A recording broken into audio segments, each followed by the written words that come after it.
So we're here tonight, this beautiful summer's night in Fullerton Park in Troon. This is the home of my rugby. Troon also known to be the home of golf, and it certainly is this year in 2024 for the Open coming down. But we're here tonight to talk to Conor Bickerstaff, long-term captain of the club, 239 appearances, 161 tries, but Conor's decided to call it a day. We're here tonight, we're going to talk to Conor, find out what he's doing next, and what rugby means to him in this town.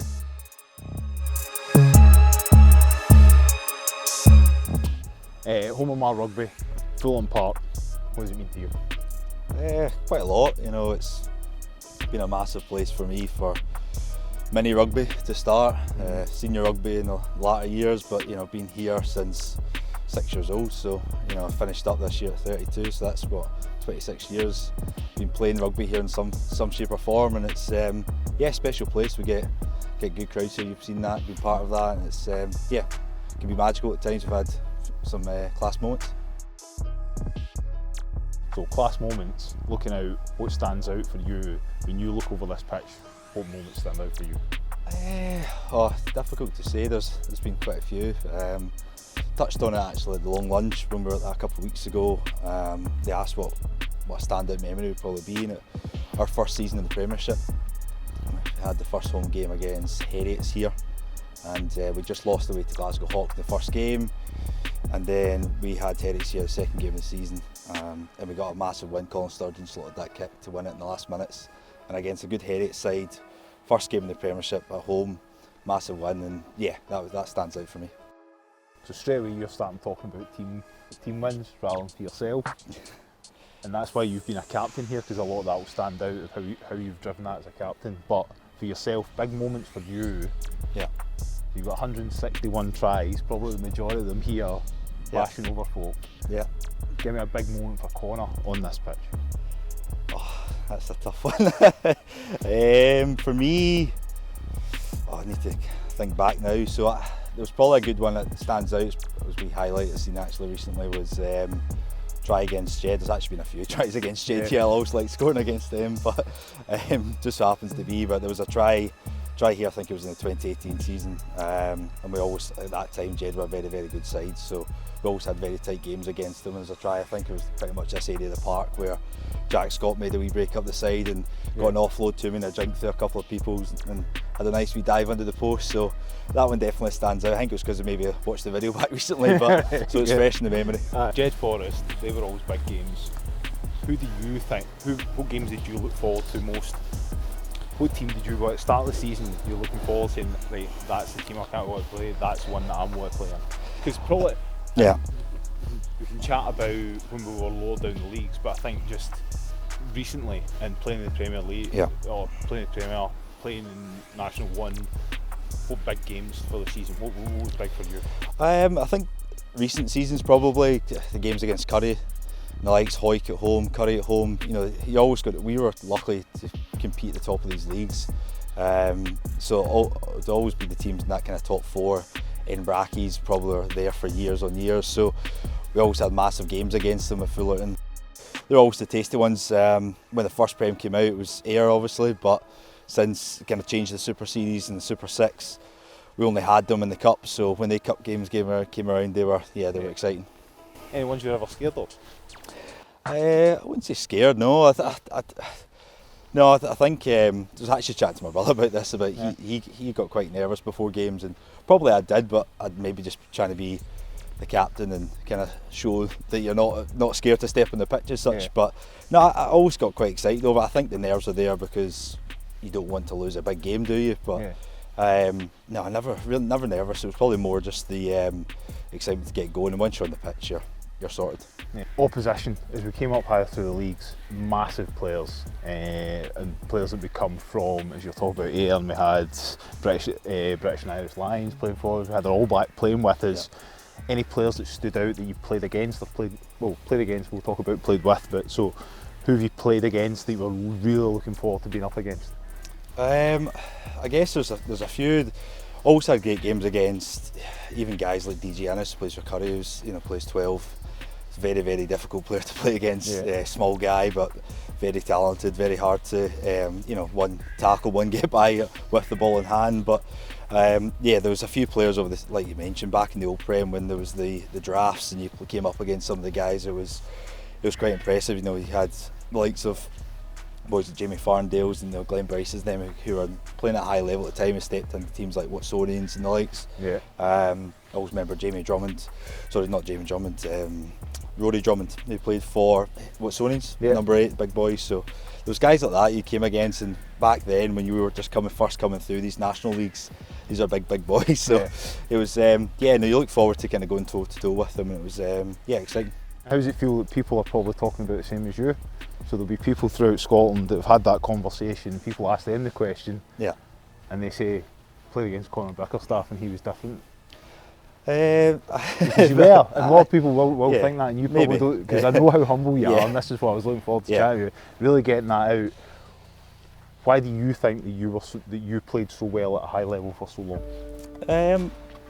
Adapted probably well enough. I think when we left and when I left school and came into this club, the level we're at, it was, we were down 6 divisions from where we are now, 9 or 7 divisions. Yeah.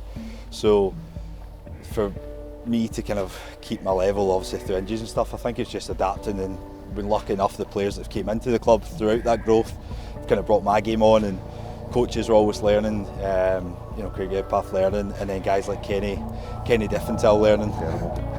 Kenny Diffenthal coming in, helping us out and developing me as a player. So it's been good. It's been good learning. All right, so we talk about the players that you came up against, and you mentioned the draft there. What about the players that came to play here, the players that you've came up through with, or players that have came to play with you at Mark? Who stands out? Been a few. I think I'll probably forget a few names and probably get shouted at from a few boys for not mentioning them. But potentially forget. Yes, potentially. No, there's a few standouts.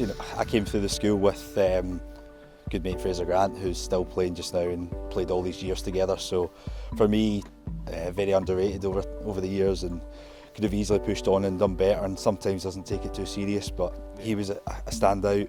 My brother, for one, went and played for Scotland Sevens, got an international cap. There's not many boys who've came from this club from the bottom and went all the way through in recent years to do anything like that. There's hardy guys like Mackenzie Pearce, came from Kelly, boys and that came in. William Farquhar as well from Kilmarnock, another talented player who, again, if he flagged himself, could have easily played pro. I'm sure of it. So there's definitely players who've came through. Colin Sturgeon, Gregor Paxton, Grant Baird, the Johnsons. There's many talented players that we've played with and been lucky to play with. Even during the drafts, we had the Flash playing with us. It was pretty cool, and the New Zealand winger, who's obviously played for the Chiefs. Yeah. Yeah. So Lima Sanga, is that not what it is? So we've had talented players to come through here. There's many, even like the old crew when I first left school, guys like Don Morrison and Andy Watson, these guys who showed us the ropes when we left. So I think that's it. You can see how humble you are talking about it, and also how much you value probably the club in general, because everyone that you went to go and mention there have came up with you. It's everybody from Troon, everybody focused in Troon, but we've had, as you say, we've had the All Blacks playing here, we've had British Lions come through, we've had pros come through, and they don't seem to stand out in your mind as much, because we had the draft, and every weekend we would have Glasgow Warriors players here. We don't. So the club obviously means something to you and the people that came up. So a big thing about you've played with your brother and your friends. Why is that different to you? I think it's the guys who've gave stuff for year on year. There's been a rise at this club. I think I've been part of that, and that's what sticks out to me. It's that journey that we've had throughout the years from 2010 when I left school all the way through to now. For the last 14 years that I've been part of it, it's been amazing. So having, as I mentioned, these boys who are from Troon who came through the college and then played with myself, or boys who are local who have been there from early years, that's who stands out. As you said, there's impressive names who've played here in these pro drafts, and boys who've maybe came and then left after a season, maybe 2, who've been also contribute massively. But it's the guys who've been here maybe 3, 4, 5, 6 seasons who've been there for the West Leagues all the way through. It's the guys I've played with since I left, so it's they definitely stand out to me. Mar hadn't been back up for that stage, but you think back to, we did have the Brown brothers, who were British and Irish Lions, they were here, they went away to West Scotland with at different times, but it's always been a rugby town, it's always been here and still in the community, and we still had people coming to watch it and admire it. But you and all the boys that you mentioned there are a driving force to take us back through the leagues. How does that feel? Because that, you know, for the town, it really is important. I think you've probably not really taken the time to appreciate it, but now at the end of your career, how does it feel thinking about the difference you've probably made to the town? Yeah, it's probably, as you said, not really overly thought about it. Just kind of fresh to me, finishing up in the last couple of months. But there's times throughout the seasons when you're going through the leagues, and you know, when you win another league title and you're going up to the next one and you go up to the next one, you're just focused on that next kind of challenge, so you don't really appreciate it at the time. But seeing the crowds we've had compared to when I left school and we're playing in West E, you know, when you might have, you know, 60 to 100 people here max, and then we've got 600, 700 people here. Even when Ayr came here in the Premiership, we had near to 1,000. So yeah, you can see the impact it has in the town, and it's a community club, isn't it? So I've seen it throughout the years. I've probably not appreciated it as much, but yeah, a wee smile on my face when you think about it back and seeing what we've done. I just hope now the guys continue on, and I can stand up on that hill and enjoy it. So Murrayfield, how many Murrayfield appearances with the club? That's been 2. So we had the Shield, 2013, we had the BT Shield, and then we played in the Scottish Cup final, which was last season. Yeah. So both of them big for you personally? Yeah, both massive. The first one obviously pretty young at the time, only 21. First experience playing on the big pitch, so it was cool for us, and we had a good team that season. We managed to go on and win that Shield, so special. And even last season, when we played Hawick in the Scottish Cup final against a very good Hawick side who did the doubles, so even though we lost that, still very special because it was the Scottish Cup final. I did score that day. I did. Got my 150th, so it was nice memory for me to get that 150th at Murrayfield. And who comes to watch you down here? Who turns out to see you? To see me personally, my mum for one. I'll mention her first and foremost, because she's always comes along to watch myself and my brother week in, week out, these home games throughout the last however many years we've been here. So she's been there taking us to many training, to college games, and then she's still up here watching us. In her 30s, she's still doing it. And then my wife Caroline, who comes through as well and supports and watches. So even though she's not maybe into her sport as much as my mum loves it. But she's got it now. Yeah, she's got it. She kind of has to. And then my father-in-law Pat as well. He comes along with my mother-in-law Janice as well when they can. So got a good family support around us, and it's great to have. And I even feel as if I know them, because I've seen them coming out. So and that's where you talk about the town and the community and everything that comes out. You really do see that there's people actually. I recognise them because I know they come to see you. Yeah. And so that really picks up from the town. So I think that's great to see. So family-wise, who put a rugby ball in your hand? Where did that start? Yeah, so actually when I was about 6 years old, it was my granddad Stuart who took me to football and to rugby, just to again try all sports, try a bit of golf, but it was rugby kind of took to. So I did try football, like football, but I think rugby was the right fit for me. So I came up here when I was 6 years old, in 1998 it would have been. So my granddad took me up and kind of took to like a duck to water, so it's been great. And little did you know you'd be giving up every Tuesday, Thursday and Saturday for the next 25 years. Yeah, no, I didn't see that happening yet, much to my wife Caroline's joy, that I was missing weddings and other events to make sure I was turning out here on a Saturday, and in the gym on a Monday night, Tuesday nights training, Thursday nights, sometimes pre-season you're at it for 4 or 5 nights a week. So Marl's been a bit of a stepping stone for other opportunities. What else? Talk about your sevens. What have you done in sevens rugby? Even though dirty sevens, nobody really like. As a front row player, I don't like dirty sevens, but no, it's what have you achieved in sevens? I think my brother got an opportunity with the Projects Water Boys, probably back near to 2016, when we started coming through the leagues, and he got noticed, and that kind of opened the door to see a few more boys down at Mar to get opportunities to play invitational sevens, be it in Hong Kong 10s, played in Dubai sevens, played in Stockholm 10s, various other tournaments down south as well for them. So it's it was a good opportunity that kind of Scott got into first, and then I was managed to sneak in there as well. And although 15s I'm a bit more suited to, like you said, but it's been great. We got Projects Waterboys, and off the back of that there's been the Red Kites, there's been Tiger Rugby, a big team in America that we've had opportunities to play over in Denver, and also then Samurai, who's a well-known sevens team, where Scott White, after Melrose Sevens, they invited myself and my brother to play in a few of the tournaments down in England as well. So I've had a fair share of opportunities there. So how many times you played Melrose Sevens? Melrose Sevens, how many times? That's a good question. Probably about 5, maybe 6. Not all with Mar though? Not all with Mar. The latest one being with the South Barbarians, which was again a team headed up by Scott White, who's obviously well known at Melrose. Now they're going to step in as one of the Melrose coaches for next season, but he invited us to be part of a Barbarians type style team, made up with mainly people from the south, and then me and my brother from the west coast, and 2 boys from Spain. But it was good, and that was a good opportunity because we managed to get to the final, which was cool to be part of, albeit we lost to a very good Samurai side who were filled with internationals. So can't complain. And that's at Melrose Sevens, massive as well, so the opportunity to play for that, probably when you're starting West 5 here or whatever we were, when you first came into senior rugby, and Melrose Sevens being the TV and everything like that, was that something that you ever thought you would get near, or just sort of? No, not at all. No, I'd probably, back when I was playing senior rugby here, I didn't have a clue what the Melrose Sevens was, in all honesty.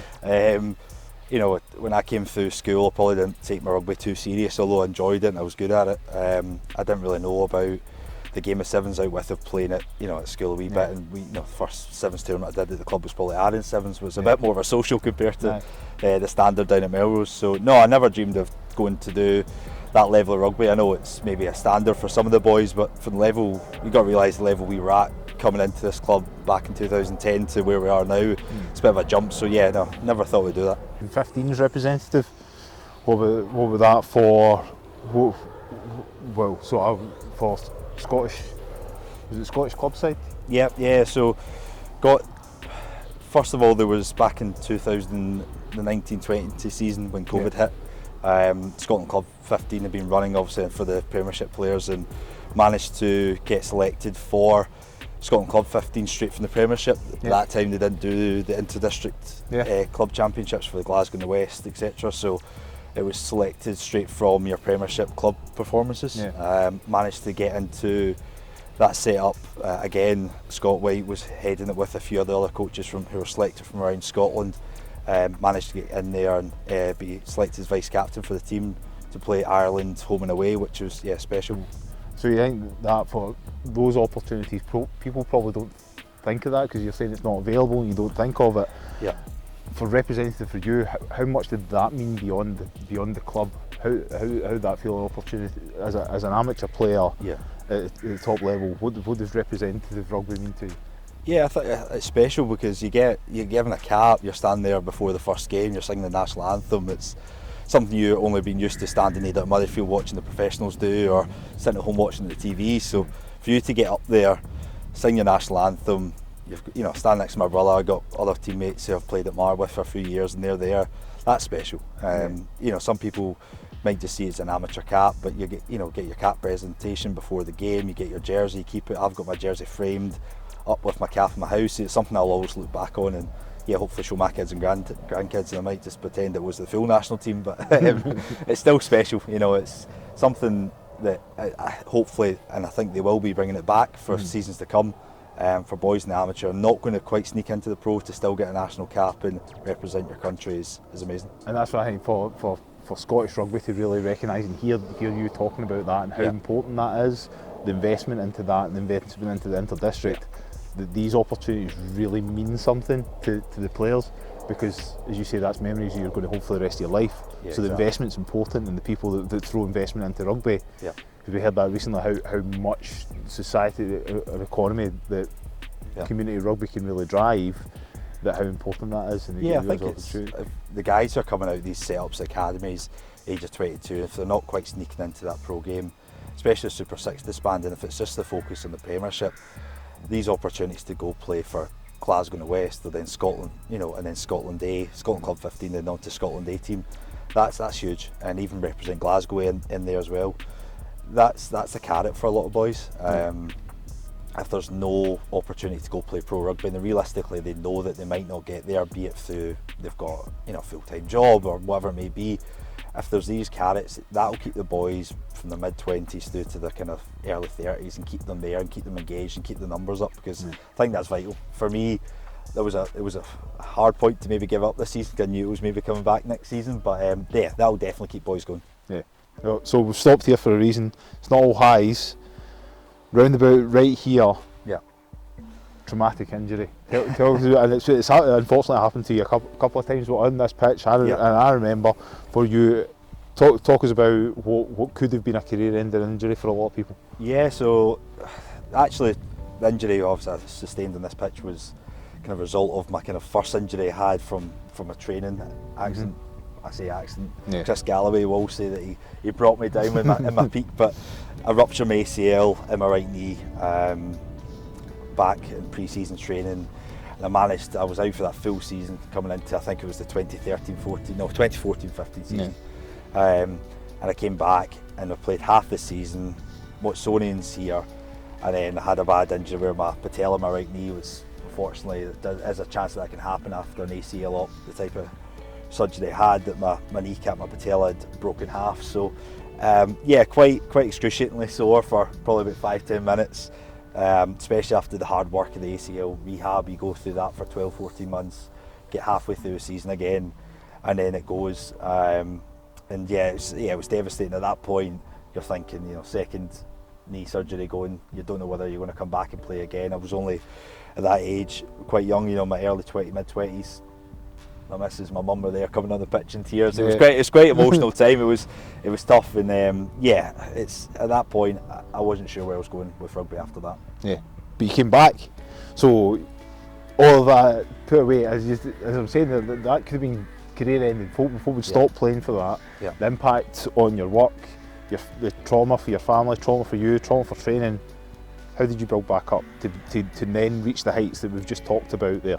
I think after my the actual ACL reconstruction, when I was out for that 14 months and I was coming back into the game, and I went through that full process, having that obviously bad injury on the pitch in the game, and it being a patella injury, I was lucky enough that John Deering, who did my ACL surgery, was on pitch side, came on, put me in the splint, and straight away I was looked after. I was taken in, had the surgery by John again, so I need to owe him a big thank you. And then after that, I think just that second lot of rehab, just knowing that I'd been through it before, and I was determined. I felt that I was still at an age I could get back and play at a good level. Our team was strong. I knew that we could still go up the leagues. Whether I was going to be part of that first 15 or not, I wasn't sure, but I thought I'd give a good crack. So I was lucky that I had good support around me, good physios. Kevin McClellan and stuff, I reached out to him and used him for my second rehab on that, and I think that can excel me. So after that, it was 6 months back into next pre-season, I was ready to go. I always had that hunger to get back. Yeah. At the time when it happens, you don't know, but after you've had the surgery and you get into the first few months of rehab, you kind of get that hunger back to get out there and start playing again. Yeah.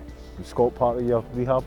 He was, yeah. So he's been a big part of our S&C at the club anyway, and he helped drive that through. So he was always with me from early on the stages of the rehab, going through all the steps and making sure I was kind of looking after myself and doing the right things. He was always there to help and give me a lending hand to keep me moving in the right direction.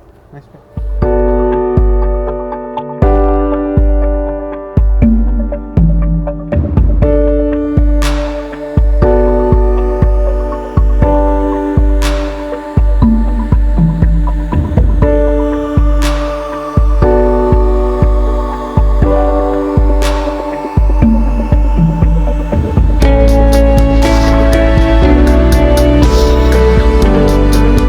Came here to school, Mar College, and this is probably just to talk about the journey of the majority of rugby players in Troon. They all came through the college. Same for you? Yeah, no, same for me. I came to Mar 6 years, left in 2010 after 6 years. And yeah, no, it's a pathway for most of the boys who one step through into Mar Rugby Club. But some other players obviously step into higher levels. You know, previous years gone by, when you left Mar, you went to AR likes because they were playing at a higher level. But it's it's a stepping stone for all of us to make our way through rugby into the senior section. And so, but then that was a big difference for me. So I finished 2000. 2000 was my year. Players weren't feeding in. Yeah. So we had constant talent, conveyor belt of talent coming through the school and going off to their unis and played out. And we always had high playing rugby players, but they weren't going to the club. Yep. That seemed to have changed by the time I came back, and I met you and others. Why was that? What was that change? I think when I was in 5th year transition into 6th year, 2009, 2010, Craig Ep1 came into the club. And they started to, my brother's year, probably I noticed it the most, my brother's year left in 2008. And all the boys, all the talented players and all the boys close knit stayed together. They didn't move on, they stayed there, didn't go to AIR, didn't move to any other club.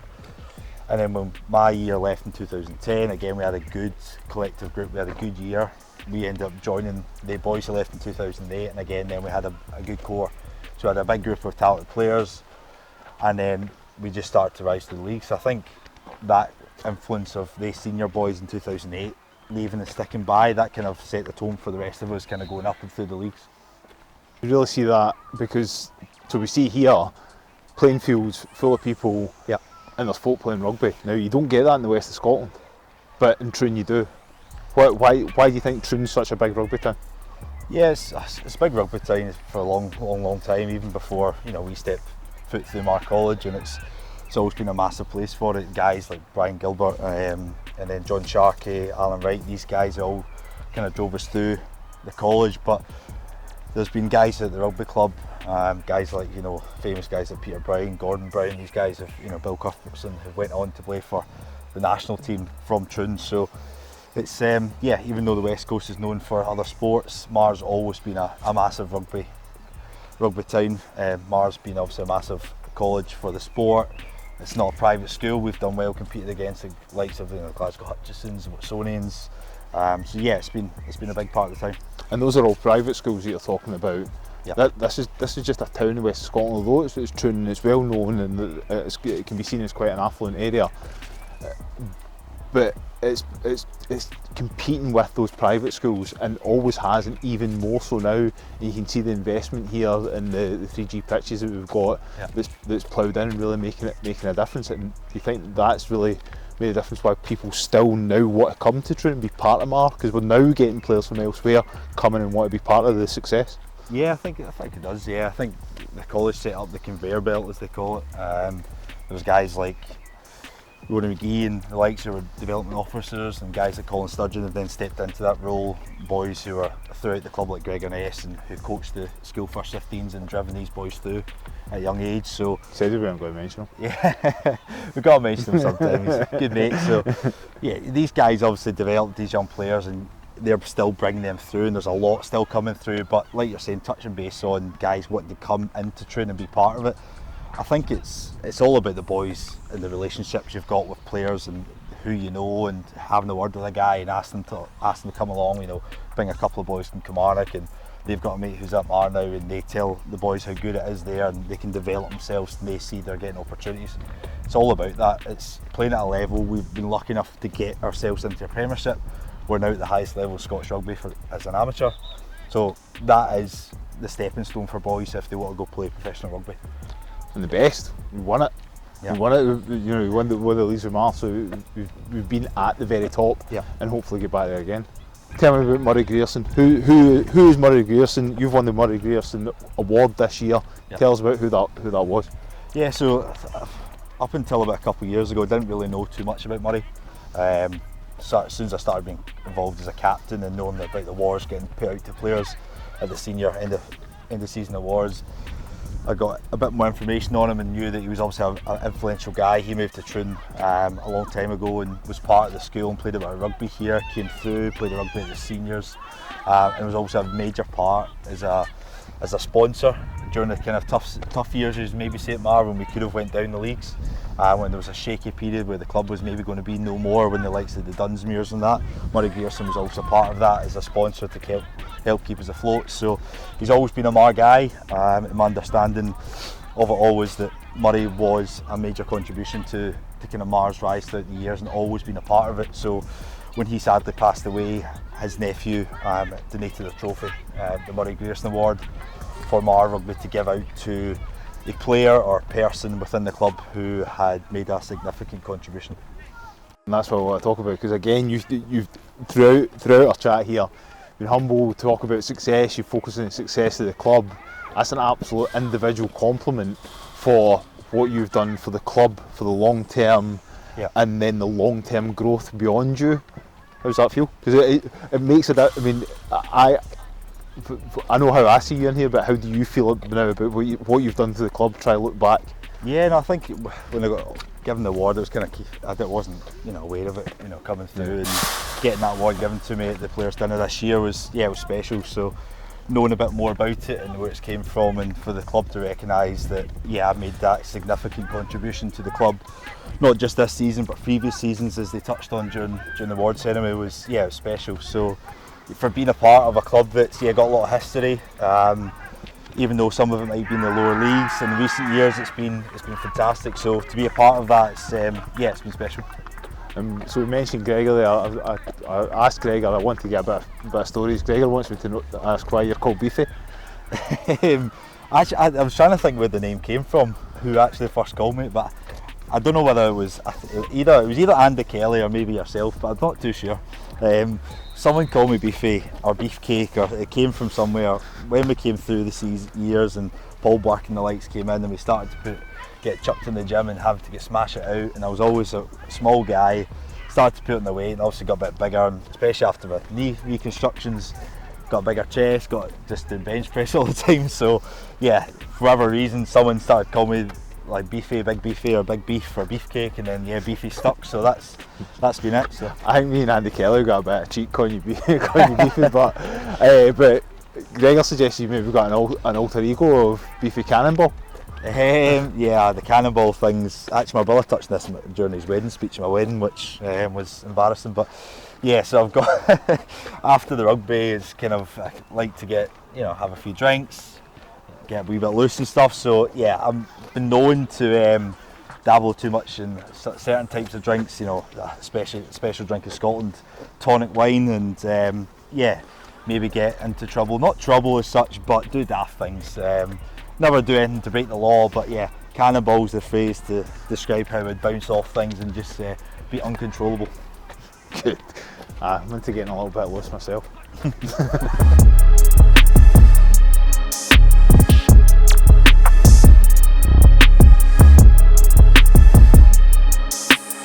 Troon Beach, right next to Royal Troon. Came down here probably just talk about life in general and Troon. But first off, why are you finishing? Why are we doing this? Why are you stopping? Just turned 32.